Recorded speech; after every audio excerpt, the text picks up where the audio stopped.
First of all, I want to thank all of you for coming. As Dick said, it's been a wonderful day, but we're toward the end. Thank you. And I want to thank Dick. I've heard this presentation a number of times because we've had the good fortune of being asked to talk and present. And I've always learned some new and interesting things. What I want to do, and it will be a very abbreviated presentation because the time is slipping by. We need to get out of here so they can set up for our banquet. And we want to give you some time for Q&A. So, I've got a bunch of cards here and it's going to be fast. But I want to hit on some important things that I think is so critical that we all understand. Now, one thing I know, that it's very unlikely that the folks that attend this conference, and this is our fourth, are in any kind of official church position. Maybe so, but you are really closeted. But we all have neighbors, we all have family, we all have friends. We all have young people that we know in a variety of ways that we can be a tremendous assistance and help. What I tried to do in this presentation was give you a brief outline of my life. 60 years ago, when I was a kid growing up in Lehigh, it was a very, very different world. It was a wonderful world as a kid. There were 3,000 people. It was more like a tribe than a town. It's not that way now. 30,000, I think. But we felt safe. We had a lot of freedom. We didn't have a lot of adults watching and supervising us. In lots of ways, it was a wonderful experience. I, very early on, learned to start having a dual identity, given the terminology of the previous presenter. I called them two different lives. You know, all kids have secrets from their parents. We all know that.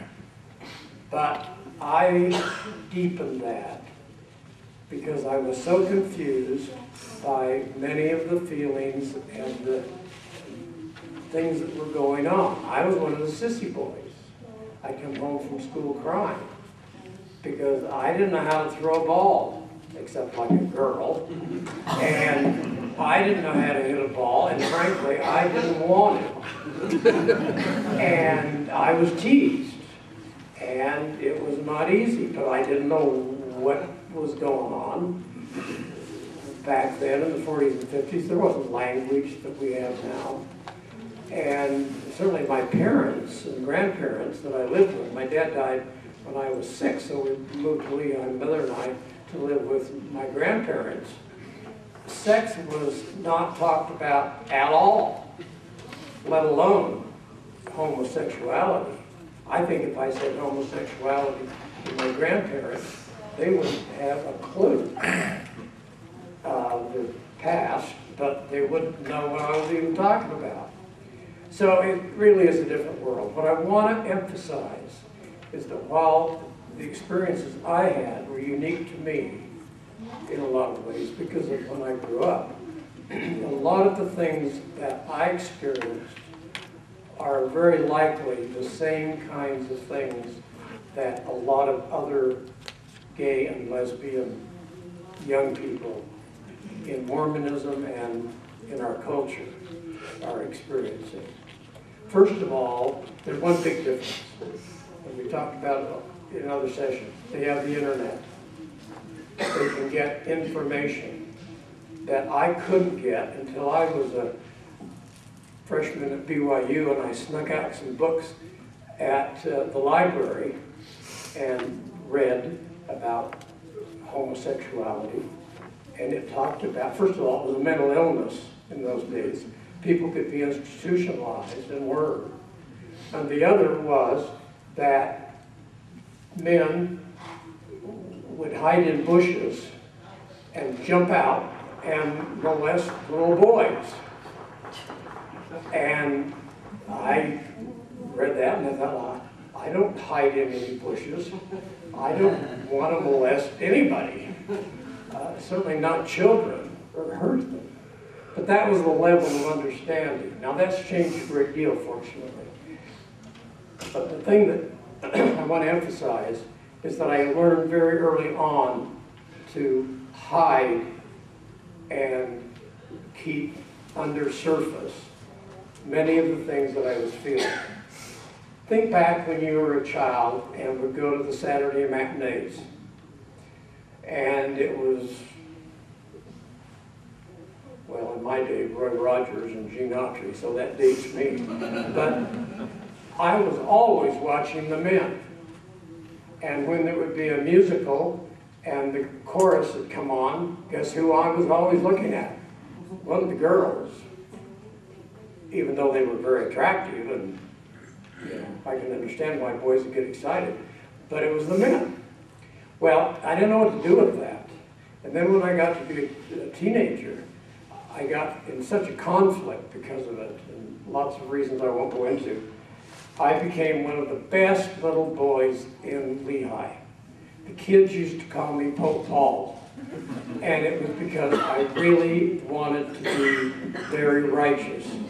And part of that was when Dad died, my mother took me aside the morning after he died, and bless her heart, she did what she thought she needed to do.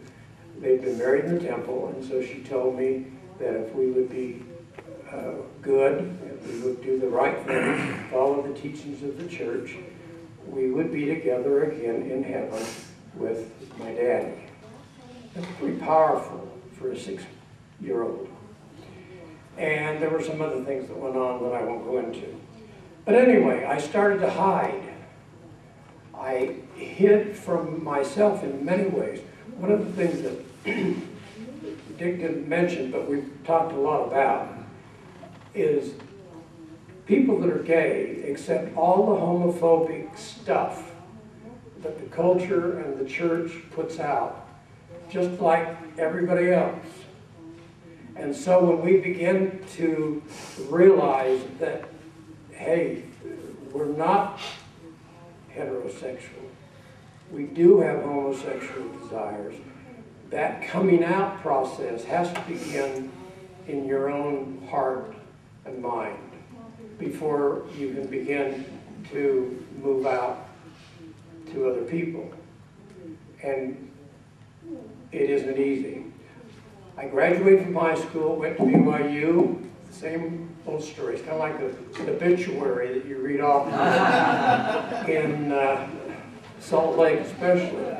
Went to BYU, went on a mission, served an honorable mission, fell in love with my second companion. I don't know what it was about first, but my second companion. He was handsome, he was a good man, and I didn't know what it was. I was so naive and young, I had no clue.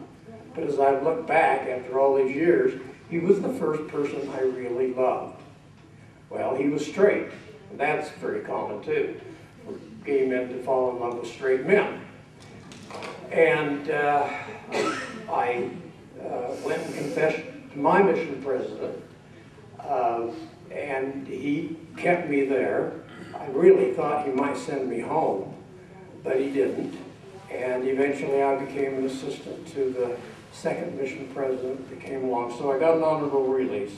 Came home, married the woman, the girl that I had met before my mission, and in about 4 months, I realized that what I had been taught and told by church leaders, that if I would marry, be righteous, do everything that I was told by the church, and be faithful, I would be fixed and cured. My problem would somehow vanish, go away. It was like, if Jesus can heal the lepers and raise the dead, he ought to be able to fix a Lehigh queer. And I believed that. And I came out to my wife. It was very hard. I was clinically depressed for a month or more after we'd been married, because I began to realize nothing's changed.